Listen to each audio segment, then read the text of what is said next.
والسلام على رسول الله سيدنا وحبيبنا محمد بن عبد الله وعلى آله وصحبه ومن والاه ولا حول ولا قوة إلا بالله سبحانك لا علم لنا إلا ما علمتنا إنك أنت العليم الحكيم وتب علينا إنك أنت التواب الرحيم رب اشرح لي صدري ويسر لي أمري واحلل عقدة من لساني يفقهوا قولي وسدد لساني واهد قلبي بحق سيدنا محمد صلى الله عليه وعلى آله وصحبه وسلم أما بعد. Alhamdulillah, kita bersyukur kepada Allah Subhanahu wa taala atas karunia-Nya yang begitu luas, yang begitu besar kepada kita. Allah taala masih izinkan kita, Allah taala masih mudahkan kita untuk berada di dalam perkumpulan, di dalam majlis-majlis kebaikan. Maka ini merupakan salah satu anugerah, salah satu nikmat yang Allah berikan kepada kita semua, yang hendaknya nikmat tadi senantiasa kita syukuri dengan kita berusaha untuk istiqamah berada di dalam majlis-majlis kebaikan ini, sehingga Allah taala tetapkan kita sebagai ahli-ahli majlis kebaikan, dan Allah taala akan tempatkan bersama orang-orang yang saleh, orang-orang yang disibukkan di dalam kebaikan dan ketaatan kepada Allah Subhanahu wa taala. Maka insyaallah malam hari ini kita akan melanjutkan kembali daripada pengajian kita dari kitab Fathul Qarib Al-Mujib yang ditulis oleh Syekh Muhammad bin Qasim Al-Ghazi rahimahullah taala wa nafa'ana bihi wa bi'ulumihi fid dharain amin. Masih melanjutkan daripada pembahasan berkenaan dengan haid dan nifas, yaitu berkaitan dengan perkara-perkara yang diharamkan bagi seseorang yang haid ataupun yang dalam keadaan nifas. Qala al-musannif rahimahullah ta'ala wa nafa'ana bihi wa bi'ulumihi fid dharain amin ila aqam. Wa yahrumu bil haidi, diharamkan bagi perempuan yang sedang dalam kondisi haid dan juga dalam kondisi nifas samaniyatu asya', 8 perkara.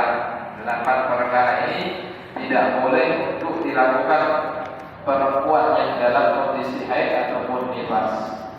Ahaduha as-shalah, yang pertama adalah melaksanakan sholat.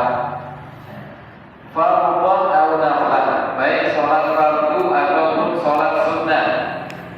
Wa kadza sajadatut tilawah wa syukur, begitu juga melakukan sujud tilawah ataupun sujud syukur. Tidak boleh dilakukan bagi perempuan yang dalam kondisi haid ataupun kondisi nifas.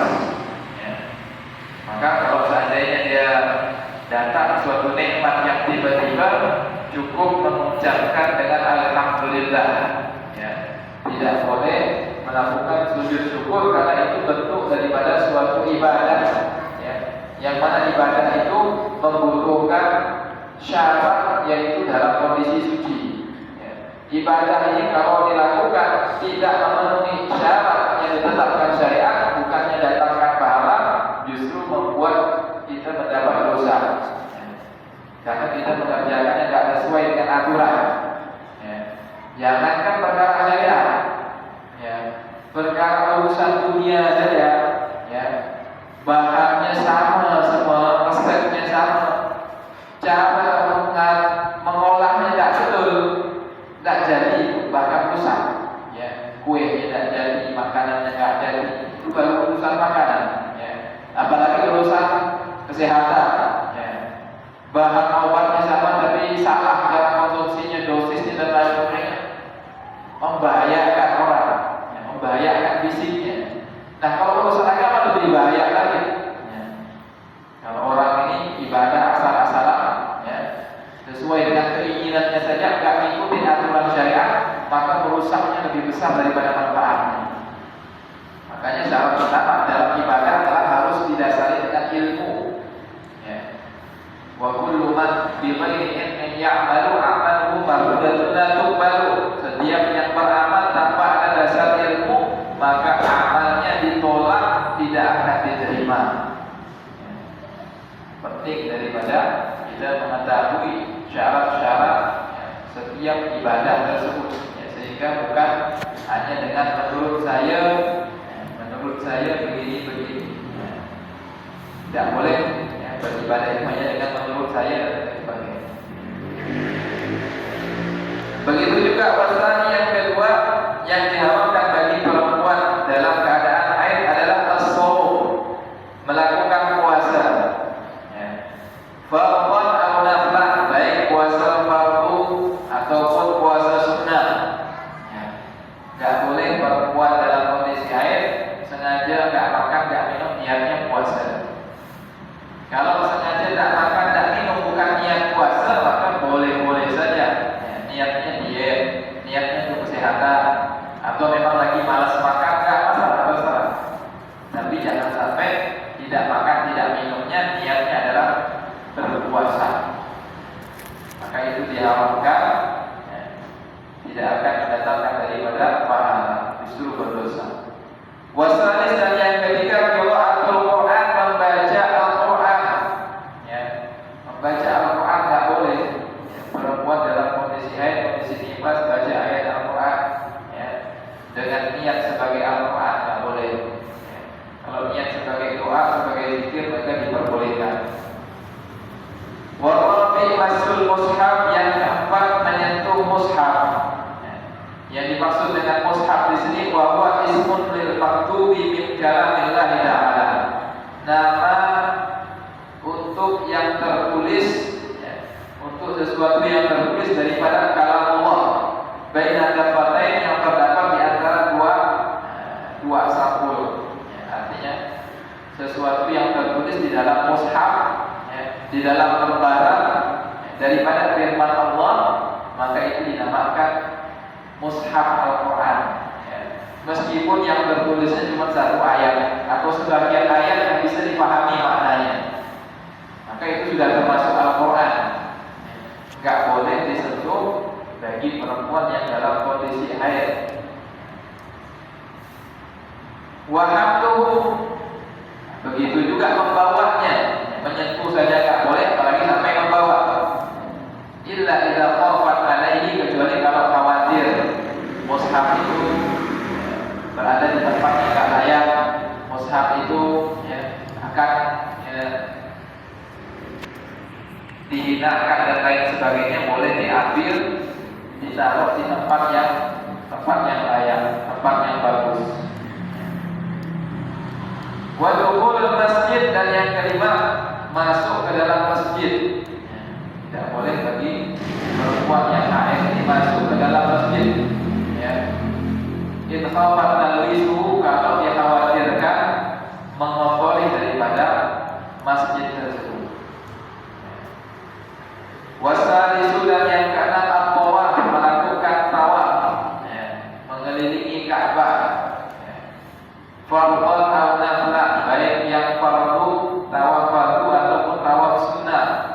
Karena tawaf itu kata Nabi sama seperti sholat, hanya saja dia diperbolehkan untuk bergerak yang banyak dan boleh untuk berbicara. Maka kalau berbicara dalam keadaan tawaf, berbicara yang baik, yang bagus. Maka tawaf pun tidak boleh dilakukan bagi perempuan yang dalam keadaan haid ataupun dalam keadaan nifas. Makanya kalau perempuan itu ingin melaksanakan ibadah haji atau umroh, seandainya tidak memungkinkan dia untuk melakukan ibadah tadi kecuali dengan meminum obat pencegah daripada masa haidnya, maka diperbolehkan hal tersebut. Kalau enggak, maka berarti dia tidak bisa melaksanakan dari ibadah tadi, karena ibadah-ibadah di dalam pelaksanaan haji dan umroh itu ada yang membutuhkan dalam kondisi harus suci. Seperti tawaf itu harus dalam keadaan suci. Wasabi, dan yang ketujuh al-waqtu, melakukan hubungan badan. Enggak boleh bagi perempuan yang dalam kondisi haid untuk melakukan hubungan badan dengan suaminya. Wa yusallu liman wadi'a bi iqbali riddah at-tasadduq bidinar. Disunahkan kalau ternyata ada perempuan yang berhubungan badan di masa awal haidnya, yang ketika darahnya masih deras, itu bersedekah 1 dinar sebagai bentuk kafarah. Itu perbuatan dosa, dan disunahkan untuk membayar 1 dinar. Waliman wali'a fi ibadi at-tasadduq bi nisbi dinar. Dan kalau ada perempuan yang digauli suaminya di masa-masa akhir haid, masih tersisa bercak-bercak sedikit, flek-flek sedikit, baik sengaja atau tidak, itu untuk bersedekah 1/2 dinar, disunahkan sebagai bentuk kafarah. Wathaminu, dan yang ke-8 al-istimta' baina surran wal rukbah, bersenang-senang melakukan daripada hubungan suami istri, tapi nggak sampai jima, tapi dilakukan antara pusar dan lutut. Maka di dalam mazhab kita, meskipun nggak sampai jima, tapi bersenang-senang antara suami istri tersebut antara pusar dan lutut tanpa ada penghalang, tanpa ada pembatas, maka itu sesuatu yang diharamkan juga, dilarang juga. Fala yaqul al-istimta' bihima, tapi nggak haram kalau bersenang-senangnya dengan pusar ataupun dengan lutut, karena yang nggak boleh antara keduanya. Kalau dengan keduanya boleh. Wala lima pokokma, atau yang di atas, selain daripada area keduanya, di atas pusar, di bawah lutut boleh. Al-Mukhtar menurut pendapat yang dipilih di dalam Syarah Muhadzab. Ini memang para ulama berselisih pendapat mengenai bersenang-senangnya suami istri antara pusar dan lutut ketika perempuan itu haid. Karena ada hadis yang menyatakan bahwasanya yang boleh itu mafaqadilah, di atas sarung, di selain area sarung. Umumnya sarung itu dipasang di antara pusar dan lutut. Tapi hadis yang lain mengatakan isna'u kulla syai'in siwal jima' atau kama. Boleh berbuat apapun selain jima, selama nggak jima maka boleh. Maka sebagian berpendapat boleh meskipun antara pusar dan lutut, yang penting nggak jima. Tapi sebagian mengatakan nggak boleh, karena tadi mengatakan selain area sarung.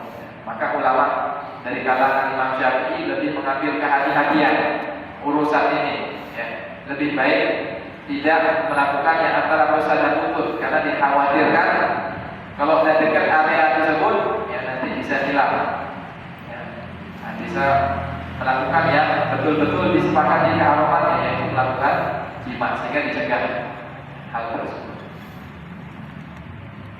Nah, ini adalah di antara hal-hal yang dilarang bagi seorang perempuan dalam kondisi mereka haid, sehingga harus diperhatikan hal tersebut, jangan sampai ada yang dilakukan ketika mereka dalam kondisi haid. Kemudian berikutnya summa istatul al-musannif bi dzikri ma haqqu an yuzkara fi ma sabaq. Kemudian musannif menyusun kitab, mulai menyebutkan pembahasan yang seharusnya pembahasan ini disebutkan sebelum hal-hal yang diharamkan bagi perempuan haid, yaitu apa? Seharusnya disebutkan di dalam bab yang mewajibkan nanti, yaitu di sini pembahasan mengenai wayahum ala junub, hal-hal yang diharamkan bagi junub. Kan kita sudah bahas tentang yang mewajibkan nanti, orang yang junub, itu yang berhubungan badan, yang keluar mani. Seharusnya yang diharamkan ketika junub itu dibahas di sana, tapi belum dibahasnya di sini sekalian. Maka dikatakan sama pensyarahnya, yang memberikan penjelasannya, seharusnya pembahasan ini dibahas sebelum ini, yaitu perkara yang diharamkan bagi orang yang junub. Satu asya 5 perkara saja. Kalau haid 8, kalau yang junub 5 saja. ini baik laki-laki ataupun perempuan. Ya. Ahaduha yang pertama as-shalah. Sama kayak melaksanakan sholat fardu sunnah nggak boleh dalam kondisi junub. Wasani yang kedua qiraat al-Qur'an, ya.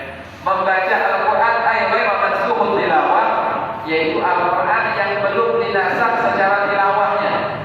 Jadi Al-Qur'an yang ada sekarang itu, ya, itu yang tidak dinasakh, yang tidak dihapuskan secara bacaannya, ya.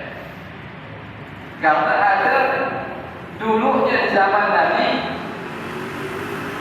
dia turun sebagai ayat Al-Quran, ya. Lafaz tersebut turun sebagai ayat Al-Quran, tapi setelah itu dihapuskan.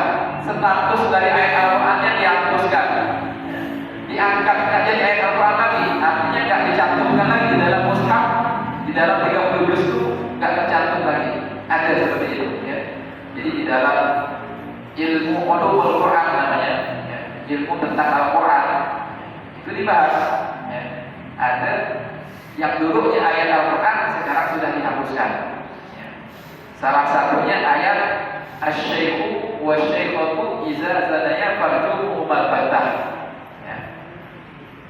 Seorang laki-laki dan seorang perempuan, ya, yang sudah menikah, kalau berzina keduanya, rajam keduanya, ya. Itu ayatnya dihapuskan, nggak ada di dalam Al-Quran, tapi hukumnya tetap berlaku.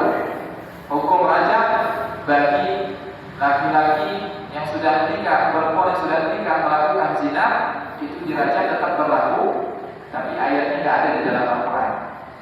Ada juga yang dulunya ayat Al-Qurannya ada, dihapuskan ayatnya, hukumnya pun dihapuskan, yaitu tentang masalah mahram dengan persusuan, ya. Awalnya dulu mahram sepersusuan itu karena lima unzilat asyhurul qur'anin mutafarriqah. Awal Al-Quran, ayat Al-Quran yang turun itu mengenai mahraman susuan itu 10 kali susuan baru menjadi mahram, ya. Asyhurul qur'anin 10 kali susuan itu bukan 10 kali itu, 10 kali sampai dia anak bayi tersebut merasa puas, ya. Kira-kira di suatu kali dan nggak mau lagi, walaupun nggak terlalu kenyang, yang penting sudah puas. Itu berarti 1 kali susuan. Mungkin 2 jam, 3 jam dia nyusu lagi sampai puas 2 kali susuan. Kalau sampai 10 kali disusukan oleh perempuan, ya, selain ibu kandungnya, maka statusnya itu jadi ibu susunya dia, mahram dia. Seandainya ibu susu itu punya anak kandung, itu saudara sepersusuannya, mahram dia, ya. Kalau yang disusukan ini perempuan, maka suami dari ibu yang menyusukan itu adalah ayah sepersusuannya, ya. Haram untuk dinikahi mahram, nggak batal dulu salaman, nggak wajib pakai kerudung, ya. Boleh seperti dengan mahram ayah kandungnya dan lain sebagainya. Maka dulunya ada ayat tentang mengatur sepersusuan itu di dalam Al-Quran, tapi sudah dihapuskan secara bahasa. Dan aturan 10 kali susuan itu dihapuskan juga hukumnya menjadi 5 kali susuan saja, ya. Menjadi 5 kali susuan, ya, yang berlaku sampai sekarang. Jadi kalau anak kita, ya, pernah disusukan orang lain yang sudah menyusu lebih dari 5 kali, berarti hukumnya itu adalah sebagai ibu susuannya, saudara sebagai saudara susuannya, wajib kita kasih tahu, ya. Jangan sampai dia nggak tahu, tahunya dikenal, ya. Segawat bahaya, ya. Itu namanya mahram karena sepersusuan. Maka di sini dijelaskan kembali dari sini, ya, yang diharapkan untuk dibaca bagi orang yang junub, baik orang yang haid itu adalah ayat Al-Quran yang masih berlaku hukum Al-Qurannya, yaitu yang ada di hadapan kita sekarang 30 juz, ya. Karena sebelum Nabi wafat, ya, itu, ya, Nabi sudah, ya, menjelaskan semua kepada para sahabatnya, ya, mana yang sudah nggak berlaku ayatnya, ya, mana yang hukumnya masih berlaku, mana yang enggak, dan seterusnya. Sehingga apa yang tertulis, ya, daripada ayat Al-Quran 30 juz itu adalah mutawatir, ya. keasliannya. Dari wahyu yang diturunkan oleh malaikat Jibril kepada Nabi sampai hari kiamat itu tidak akan berubah satu huruf pun. Karena Allah yang menjaminnya. Inna nahnu nazzalna dzikra wa inna lahu lahafizun. Allah yang menurunkan Al-Qur'an, Allah yang akan menjaga Al-Qur'an. Ini jaminan Allah. Ya. Kalau kitab suci yang lain, ya, Taurat, Injil dan sebagainya, itu firman Allah juga.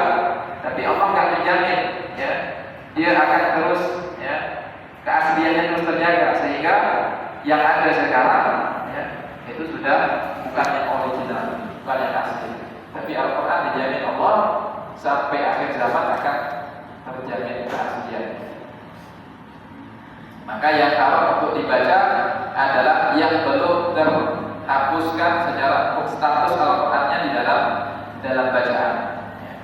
Gak boleh dibaca baik satu ayat bahkan satu huruf dikatakan di sini. Satu huruf yang dibaca huruf Al-Quran haram. Baik dengan kencang bacanya ataupun pelan-pelan, bisik-bisik bacanya, nggak boleh. Maka nggak termasuk yang diharamkan untuk dibaca, ya, yang selain Al-Quran daripada kitab Taurat, kitab Injil. Seandainya masih ada yang asli, bagian yang asli itu pun tetap tidak haram karena ini kekhususan Al-Quran saja yang nggak boleh dibaca dalam keadaan junub. Amma tadhkar Al-Quran fadalilul la biqasdil Quran. Adapun zikir-zikir yang diambil dari ayat Al-Quran, ya, karena ada zikir-zikir kumpulan wirid sebagian diambil dari ayat Al-Quran. Ayat kursi dimasukkan, 2 ayat terakhir surat Al-Baqarah diambil, kemudian diambil lagi potongan ayat dari surat-surat yang lain, ya, yang memiliki keistimewaan. Maka itu tidak diharamkan, ya. Fatahilu, maka halal untuk dibaca. La biqasdil Quran, yang penting niatnya bukan sebagai Al-Quran, bacanya sebagai bentuk zikir, sebagai bentuk wirid, sebagai bentuk doa, sebagai bentuk penjagaan. Itu sudah biasa sebelum tidur baca ayat kursi misalnya, doa.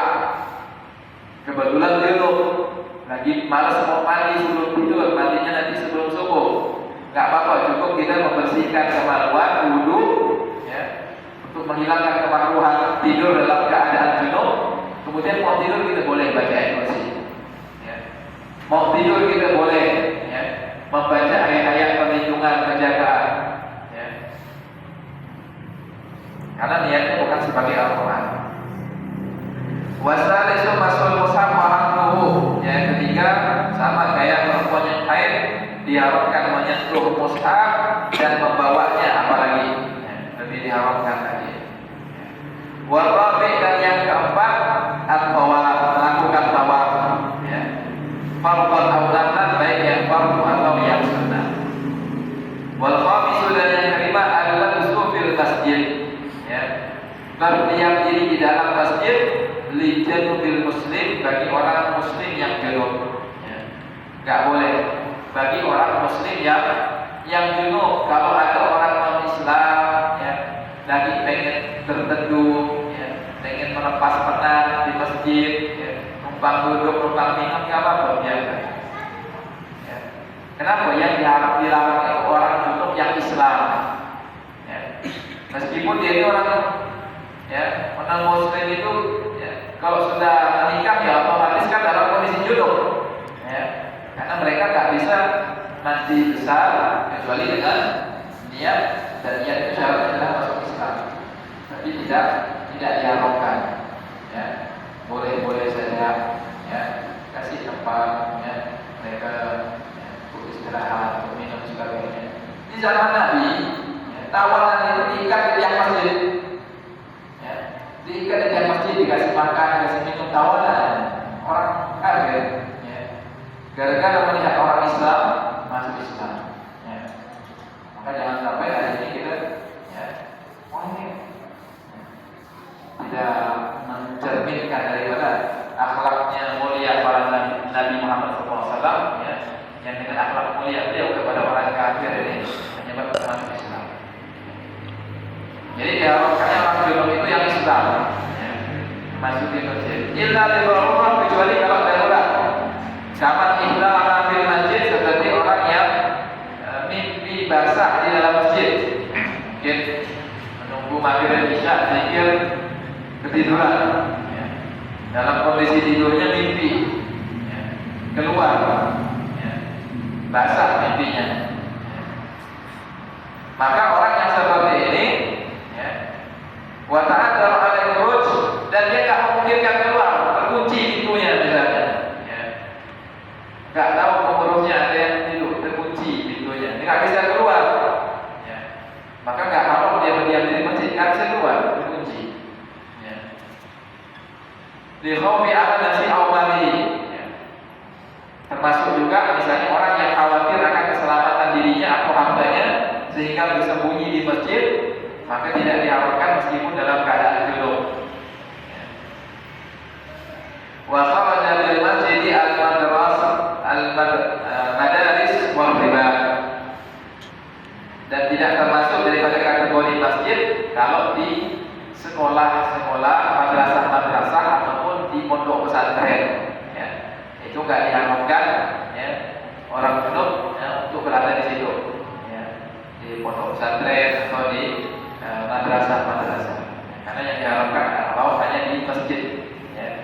Termasuklah musola yang masih masuk terbagi bagian daripada numpang tempat di misalnya aula, sebagian ini dijadikan tempat sebagai musola, itu bukan termasuk yang diharapkan untuk orang junub ataupun perempuan haid. Sehingga proses belajar mengajar misalnya di situ digunakan sebagai kelas juga, sebagai musola juga, atau dimungsi, boleh saja. Sebagian daripada pelajar wanita yang dalam keadaan haid belajar di rumah. Karena yang diharapkan itu kalau yang khusus, yang bangunannya tanahnya wakaf khusus untuk masjid. Kalau teras masjid, teras masjid itu masuk bagian masjid. Ya. Kalau wakafnya untuk masjid, ya, berarti dia, ya, termasuklah bagian-bagian, ya, terasnya itu termasuk bagian yang tidak boleh. Kecuali bagian yang memang tidak dibutuhkan untuk tempat ibadah seperti WC, ya. Boleh-boleh saja tempat WC, ya. Tapi kalau teras itu diperuntukkan untuk sholat juga, ya. Walaupun nggak setiap hari, ketika diperlukan itu juga tempat yang diperuntukkan untuk sholat, karena nggak boleh juga kalau itu adalah masjid. Ya. Jadi kalau peruntukannya bukan untuk masjid maka nggak masalah. Tergantung niat yang mewakafkan tadi. Ya. kalau tidak diwakafkan, Tidak diwakafkan, berarti seperti ini kan, ya. ini kan judulnya kayak tanah kodim ya. Ya. Tanah kodim cuman dialokasikan. Jadi judulnya bukan wakaf, kayak dialokasikan untuk pembangunan masjid. Jadi tidak ada. Ya, berarti kan diniatkan sebagai masjid. Berarti. Tidak ada hukum. Walaupun nggak wakaf, tapi kan diniatkan Masjid. bagian ini adalah sebagai masjid. Ya. Masuk hukum masjid. Ya. Diniatkan sebagai masjid. Sebagai masjid, ya, masuk daripada hukum masjid tadi. Ya. Tergantung niatnya, yang mewakafkan atau yang, ya, mungkin nggak sampai status wakaf, ya, tapi niat ini bagian tanahnya untuk masjid. Maka masuk.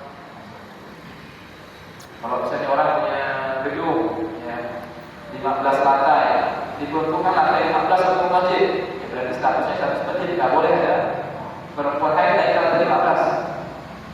Ya, meskipun ini serambi, tapi lantai 14 boleh, karena dia nggak meniatkan lantai 14 itu untuk masjid. Lantai 14 misalnya untuk tempat pembelanjaan, lantai 13 untuk apa? Jadi tergantung niatnya.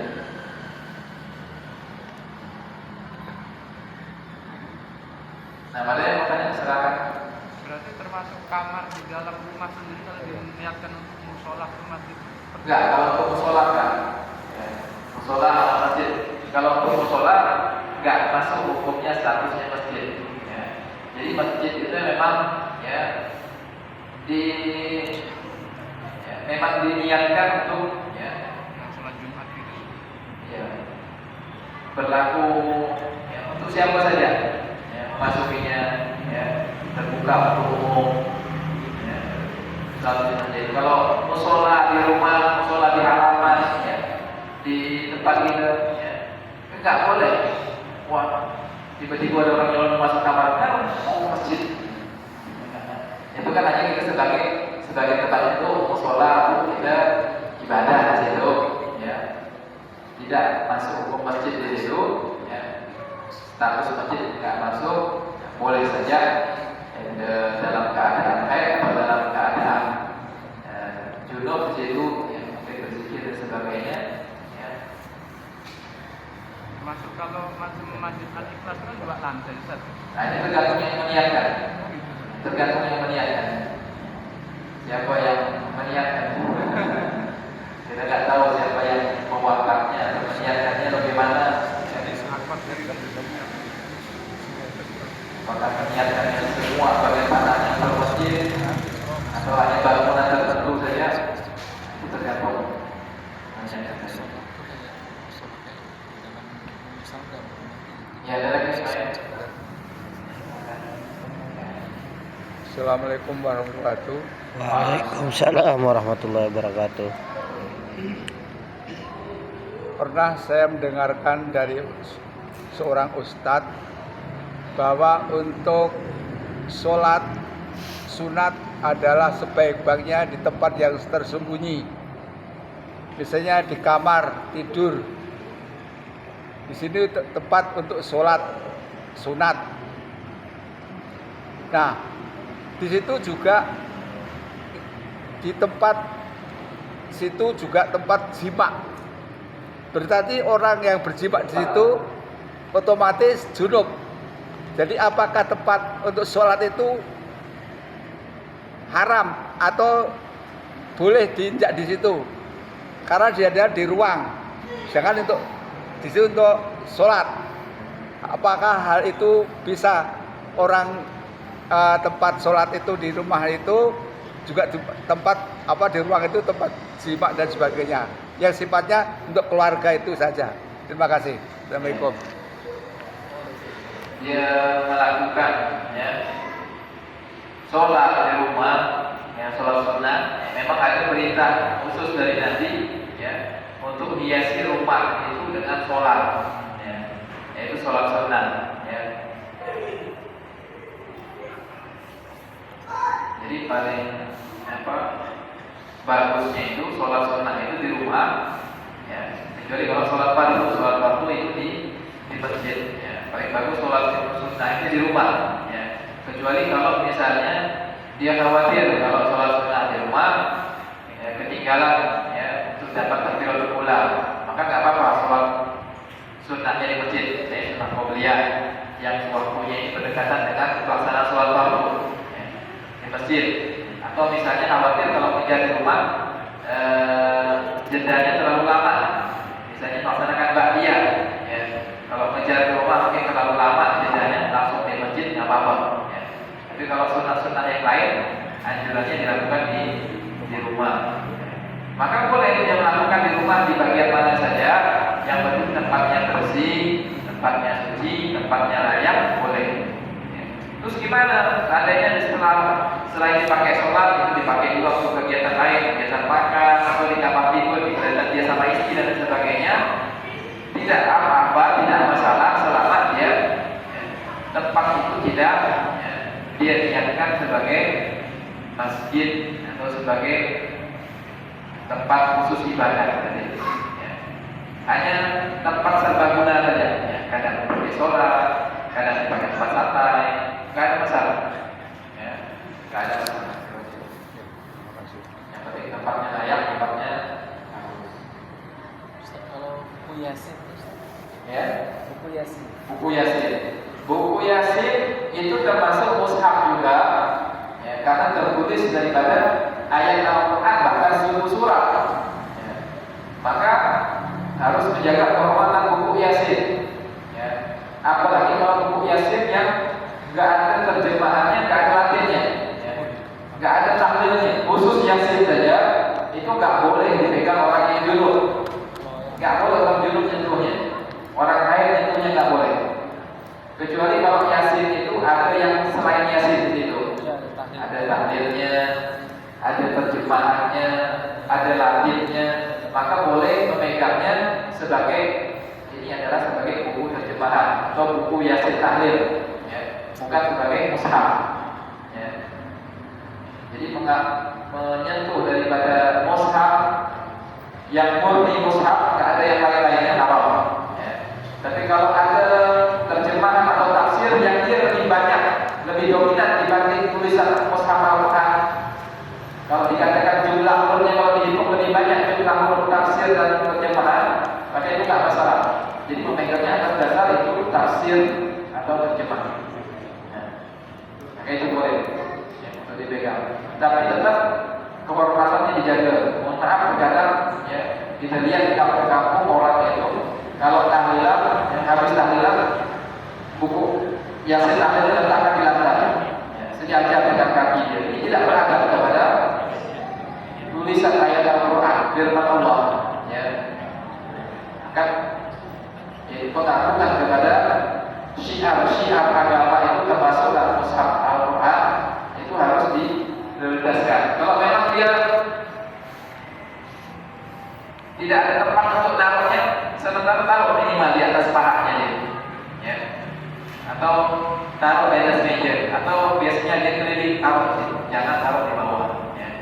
Kalau dia lagi malas megang, titip ke orang samping, ya, jangan taruh di bawah. Itu tidak beradab kepada ayat-ayat Al-Quran yang ada di dalamnya. Ya. Ustaz, kalau udah ditaruh di tempat tapi masih ditaruh di lantai, Ya bagusnya diangkat, ya taruh di atas. tetap kurang ya Ustaz. Masih terkurang, ya karena tempat itu kan, ya, Ya, kayak keranjang. ya keranjang, ya. Kecuali kalau ya tempatnya itu ya, seperti lemari, ya ketutup gitu, ya. Itu pun memang adabnya bagian yang paling atas itu bagian yang mushaf, ya, bagian yang ada Al-Qurannya, bawahnya baru buku-buku yang lain. Yang sampai yang paling bawah buku Yasin, buku mushaf Al-Quran, yang atas koran, majalah, ya, majalahnya macam-macam lagi. Itu kan nggak pantas. Ya. Makanya yang paling tinggi itu kalau lemari itu taruh itu mushaf Al-Quran paling tinggi, tafsir, rohnya, kitab-kitab agama. Itu menyesuaikan, ya, sesuai dengan derajat. Ini adalah firman Allah SWT. Ada lagi mungkin? Baik. Boleh satu. Dan seandainya kita jadi makmum yang mana imamnya ini seorang yang suka membid'ahkan ahli sunnah wal jamaah, yang mana orang yang seperti itu kan kadang manhajnya juga menurut kita juga nggak pas gitu kan, diantaranya menafsir Allah di atas aras, yang mana seperti itulah kan gitu. Jadi kalau kita bermakmum seperti itu, apakah kita harus mufaroqah atau gimana?